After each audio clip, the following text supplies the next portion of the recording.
আমরা আদালতের রায় আজকে পাই। তো আমি বলতে চাই যে আমার অনুভূতিটি হচ্ছে এই যে আমি ন্যায় বিচার পেয়েছি। এখানে ক্ষমতায় যাওয়া, মেয়র হওয়া, চেয়ার, এগুলা কোনো মুখ্য বিষয় না আমার কাছে, একদমই এটা না। আমার কাছে মুখ্য বিষয় হচ্ছে আজকে ন্যায় বিচার পেয়েছি।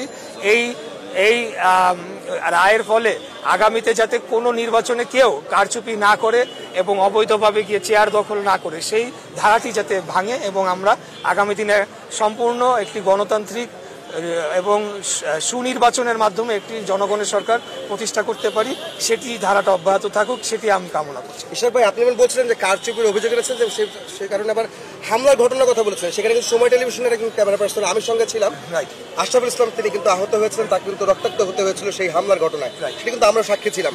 কিন্তু তারপরে যখন আপনি নির্বাচিত হলেন না, আপনাকে জনতার মেয়র উপাধি দেওয়া হলো, আপনি সেই কাঙ্ক্ষিত লক্ষ্যে পৌঁছতে পারলেন।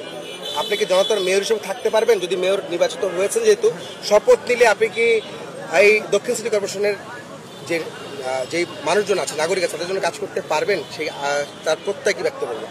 দেখেন, আমি তো মেয়র নির্বাচন করেছি মানুষের জন্য কাজ করার জন্য, এবং আমার অনেকগুলো পরিকল্পনা রয়েছে। ঢাকা শহরের যে সমস্যাগুলো রয়েছে, ঢাকা শহর আজকে পৃথিবীর মধ্যে বসবাসযোগ্য নগরীর তালিকায় 1 থেকে 5-এর মধ্যে রয়েছে।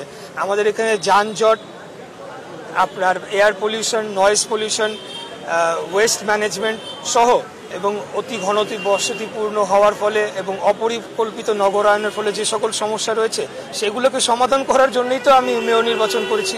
আমাদের নেতা দেশনায়ক জনাব তারেক রহমান, উনি আমাকে প্রতিনিয়ত তখন গাইড করেছেন, আমার ম্যানিফেস্টো তৈরিতে উনি সাহায্য করেছেন, উনি যেভাবে বলেছেন কাজ করেছে।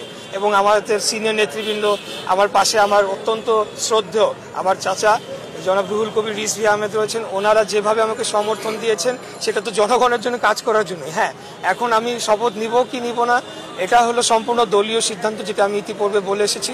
আমি দলের প্রার্থী ছিলাম, দল যেভাবে আমাকে নির্দেশনা দিবে আমি সেই অনুরূপে কাজ করে যাব। আমরা একটু রুহুল কবির রিজভী আহমেদ, যিনি বিএনপি সিনিয়র যুগ্ম মহাসচিব, তার সাথে কথা বলবো। আজকে যে ইশাক হোসেন যিনি নির্বাচিত হলেন বা আদালত তাকে বললেন